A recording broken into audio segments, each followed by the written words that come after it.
এই প্রবাস কল্যাণমন্ত্রী বিপি নূর, তোর বাপ মায়ের নূর নামটা রাখ কইলে অনেক ভুল করছে। কারণ নূর শব্দ হইলো আলো ছড়াই না, তুই হইলে আলো ছড়াও না, তুই হইলে বাইরে ছড়াইতে আসো।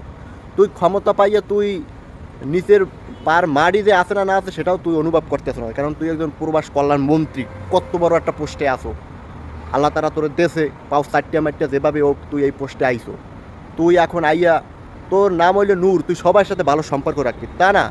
তুই এ দল নিষিদ্ধ করো, ওই দল নিষিদ্ধ করো।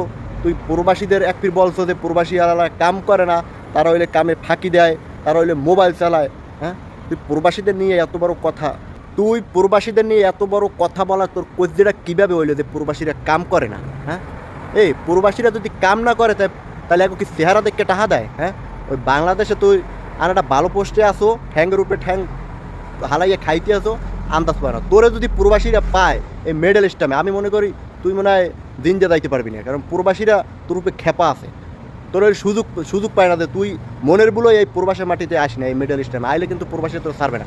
তুই প্রবাসীদের নিয়ে এত বড় কথা বলো, প্রবাসীরা কাম করে না, এগো কি চেহারা দিকে টাকা দেয়? হ্যাঁ, তারপর তুই এই দল নিষিদ্ধ করো, ওই দল নিষিদ্ধ করো। Why like this Noor, why like this? হ্যাঁ, এই পাউসারি দালালি আর কতকাল করবি?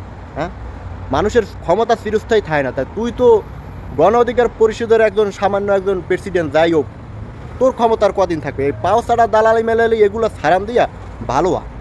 বর্তমানে জামাত ইসলামী আর বিএনপি তারা সংসদে কোলাকুলি বা সমঝোতার মধ্যে যেভাবে হোক চলতে আছে দেশটা নিরাপত্তাভাবে, আর তুই মধ্যে বিশৃঙ্খলা ছড়াইতে আছো। হোয়াই লাইক দিস নূর? হ্যাঁ, এরকম হলে তো চলে না। এরকম হলে তো তোরে তো মানুষে দেখতে আছে, তোরে কোন সময় অ্যাটাক করে ভাই সেটা তো বোঝা যায় না। তার আগে ভালো হয় মানুষের ভিতরে বাইরে ছড়ান দিস না। তোর নাম হইলে নূর, তুই হইলে নূর ছড়া সবার মনের ভিতর, ঠিক আছে? যদি ভালো হইতে চাও।